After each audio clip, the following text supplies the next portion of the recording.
Nel 1935 Totò e Diana si sposano, ma dopo pochi anni il loro matrimonio entra in crisi per le tante scappatelle dell'attore.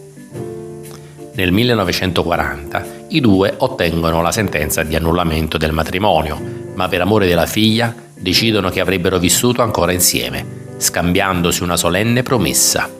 Ognuno avrebbe riacquistato la propria libertà dopo il matrimonio e la sistemazione della piccola Liliana. Ma sul set di 47 Morto che parla, Totò conosce Silvana Pampanini e lei fa subito una corte spietata a suon di fiori e biglietti. Diana si indispettisce e allora accetta la proposta di matrimonio di un altro uomo. Totò ci rimane malissimo. Diana non ha rispettato la promessa fatta anni prima. Deluso, addolorato e amareggiato, allora lei dedicherà Malafemmina